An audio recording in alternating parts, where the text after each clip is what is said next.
Yes, the best around. What a classic song that is. Karate Kid, man. Whew, what a song. Who is that? Is it Joe Esposito that sings that? I think it is. Unbelievable. What's going on, everybody? This is The Boss, the best Orlando sports station. I am Brian. We are going to be talking about the recap pretty much last night of the NBA. Some really good games going on last night. But we're going to start it off immediately with the game of the night in this town in Orlando. Steph Curry, Golden State Warriors came to town. One heck of a show. As expected, Steph Curry went off.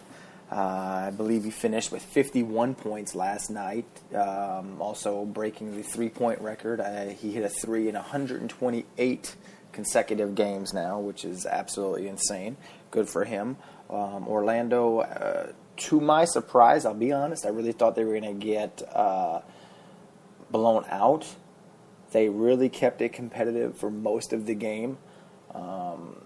Again, the spread was 8, and on my last show I did say that I would bet Golden State would cover that. They definitely covered it. They doubled the spread. They won by 16 last night, 130-114. And then Orlando really just, you don't have an answer for Steph Curry. I don't think anybody has an answer for Steph Curry. This guy can shoot from anywhere. It's the second he gets on the court, he's in range. Doesn't matter where he is. It feels like a three-pointer is just a layup to the sky. It's absolutely insane. A three-pointer. I've never seen a guy shoot with such ease at the three-point line. And I grew up in an era where I got to see, again, I saw the tail end of Larry Bird, but I got to grow up with, Reggie Miller. And being a Knicks fan, Reggie Miller, that was all he did. That guy would shoot threes, and I swear to you, every time I watched, he made it. Yeah, and I thought he shot 80%. The way I felt against the Knicks, anyways, he shot 80% every single time I saw him. But Steph Curry makes him look like he's a bad shooter. It's just absolutely incredible.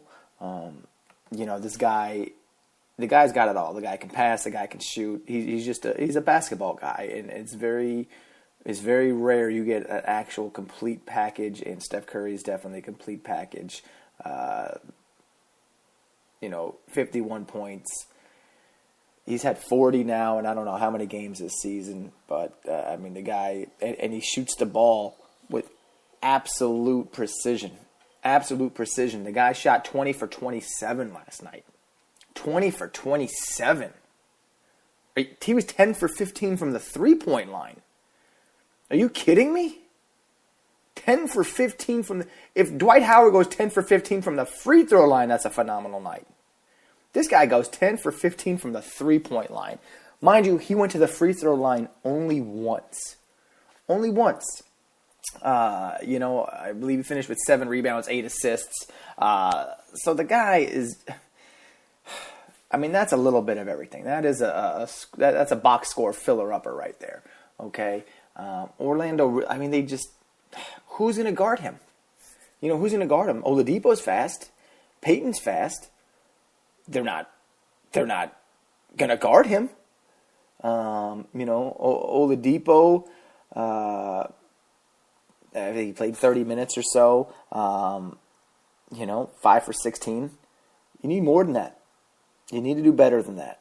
5 for 16, that's not a productive night, especially against a premier team like Golden State. You play decent, you have a good shooting night, and you put up more than 14 points, you might actually have a chance to pull a game out.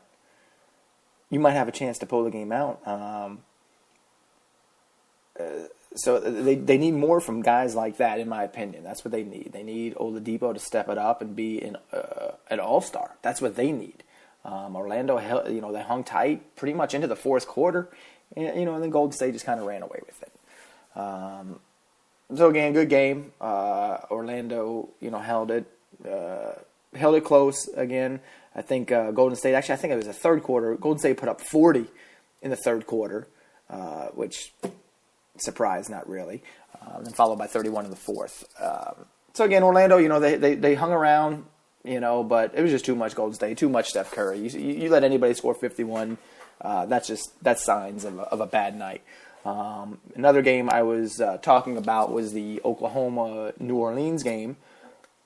And it's not even a surprise. It's not really a surprise to me that New Orleans pulled it out. They won by 4 in New Orleans. It was a phenomenal game. Anthony Davis, again, put on another show. I mean, this guy is an absolute stud, and he's tough to guard, man. He puts up 30 points, 6 rebounds last night. Guy's hard, 11 for 26. Could have gone probably a little bit better shooting wise as a big man. 6 for 7 from the 3-point line, fantastic. But let's talk about Oklahoma, man. If I'm Russell Westbrook and Kevin Durant, okay, and I have 76 points between the two of us. Okay, you have Russell Westbrook going off for 44 points, 9 assists, and 4 rebounds. And you have Durant going off for 32 points and 14 rebounds to go with 7 assists. So I look at that, and who else scores? Where is this going to? I mean, you've got to have some kind of balance, man, okay? It's frustrating. It's got to be frustrating. You have Andre Robertson, okay? Andre Robertson. I couldn't even tell you who he is, and I know basketball, okay? Playing 22 minutes. 22 minutes, okay? And I'm going to read you his line. 0 for 2, 0 for 1 at 3. No rebounds, no assists, no steals, no blocks, no points. That is 22 minutes in an NBA game. All right, for those of you keeping score at home, for those of you wondering, that is what you call not good, okay? That is what you call not good. I can do that. Matter of fact, I'm doing that right now. I'm doing zeros right now. Mind you, his plus minus was -2. Mine right now is 0, so technically I'm actually doing better than that. All right? You've got these guys that, Kyle Singler, okay? Kyle Singler. I know, most people have no idea who he is.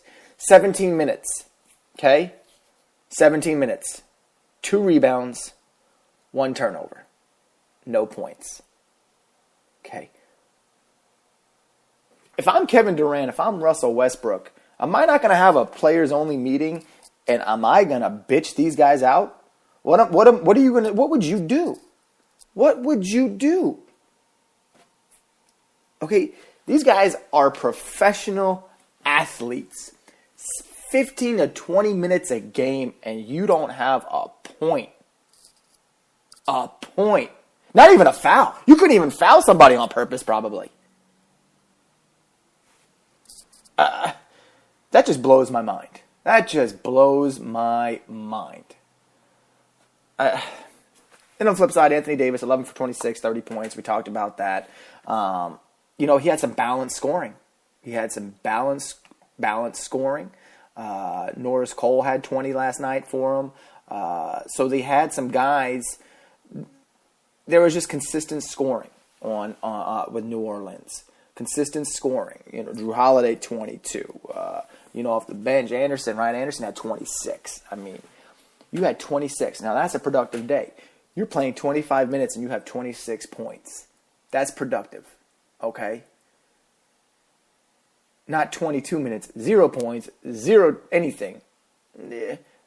Okay, I just have a problem with that, man. I have a problem with that. And if I'm a player, that's something I see, man. That is something I see. And how do you not say anything? How do you not say anything? In the locker room, obviously. You don't want to call anybody out in a press conference or to the media. You do that behind closed doors. But you got to say something, man. You need more from people. So anyways, that's my opinion on that game. Another good game last night, West Coast game again. Houston Rockets, Portland Trail Blazers was a great game. James Harden came through tail end of the game. Rockets win 119-105. That Rockets team, man, I don't get them, man. I don't get them at all. You go to the Western Conference Finals. You fire your coach, 10 games, 12 games? How many games into the season was it? You fire your coach, who clearly wasn't the reason that you're losing. Clearly. Okay? I just don't understand them. Is James Harden a superstar still? Yeah, I think so. Is he the guy? Is he the leader? Can he lead them to a championship? Not if Steph Curry's in the league. Not if Steph Curry's in the Western Conference, that's for sure. He had a solid night, 16 for 26 shooting. He had finished with 46 points, 8 assists, 5 rebounds. Pretty impressive. Trevor Ariza, on the other hand, 1 for 10, 6 points. So, 1 for 10. What are you doing? Stop shooting the ball, Trevor. Stop shooting the ball. I'll give you your 8 rebounds, 6 assists, fantastic. But it was really a show. It was really the James Harden show. Dwight Howard actually had a real good game, 19 and 13 for him, 8 of 10 shooting. You put Dwight Howard. You thought, you think Dwight Howard, Orlando, guy was an all-star. Okay, obviously he had headaches here, or he was a headache, I guess I should say, and I don't know, his career just really went down, man. Just really went down. And you put him on the Rockets team, and you look on paper, you see Patrick Beverley, he's an all right point guard, James Harden, Dwight Howard, Josh Smith. They lost something, man. They just don't have it. Then they have the interim coaches and Bickerstaff, who you're not going to play for him. Okay, you're not going to play for him. You're not going to play any harder for him as you did the coach before. You're not. It was a big win against Portland. Portland's a good squad. Portland, I like to watch them. I love watching Damian Lillard. I think he's fantastic. He did not have a very good night last night, shooting wise. Anyways, he finished with 23 points. But he shot 6 for 20. 3 for 10 at the 3-point line. So that's just not productive enough. Finished with 7 assists, 6 rebounds. But you just got to have a better production shooting the ball, and that's what's going to help. Other than that, McCollum, he finished with 20 and 19 shooting, not too shabby, but that team really doesn't have much other than that. Mo Harkless. Yeah. They're a team that needs to find an identity too, because Damian Lillard is a star. Damian Lillard needs somebody else on that team to really help propel him. But any of them, he's a good game, 119-105 Portland. And then another game we had last night, San Antonio, Utah. Unless you live in those two cities, you probably didn't even know that game was going on. As expected, San Antonio blows out Utah 96-78. Typical San Antonio score. Actually, I'll tell you what, 96 I feel like is a lot for San Antonio. But balanced playing. Kawhi Leonard led them 29 points, 5 rebounds, 10 of 15 shooting in 35 minutes. Kawhi Leonard, this guy, he is the NBA. He's a future. He's fantastic. This guy, and he plays defense, and that's one of the most important things. LaMarcus Aldridge, 15. Tim Duncan, 14. Tony Parker, 16. Very balanced scoring. All this without Manu Ginobili, who, of course, is injured right now. And for Utah, Favors had 25, so he had a good night. But, who else do they have? Who else does Utah have? Any fan of the NBA who knows players probably wouldn't know anybody on Utah. You got the Gordon Hayward and Derek Favors, but, who else do they really have that you would know? Trey Burke, he's been a bust, right? And it's so crazy because, again, growing up in the 90s, Utah was a legit team, right? Utah was a powerhouse. And it's so funny to see how teams can go from such powerhouses to mediocrity to dump so quick. I think when Darren Williams, when he had that issue going on in Utah, with Jerry Sloan, man, that was it. That was it for the Utah Jazz, man. They've never been the same. These guys are not fun to watch. So if you're a Utah fan, it's got to be very difficult. It's got to be very difficult to be watching them and going to games night in and night out over there. So anyways, that's our NBA recap tonight. I appreciate everybody listening, and I hope you all have enjoyed listening to some of my thoughts and my comments.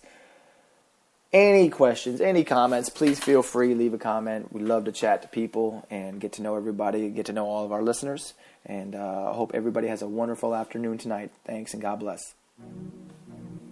Oh, man. Oh, man. Oh, man. Not again. Yeah, I learned the game from William Wesley, you can never check me. Back to back for the niggas that didn't get the message. Back to back like I'm on the cover of Lethal Weapon. Back to back like I'm Jordan 96, 97.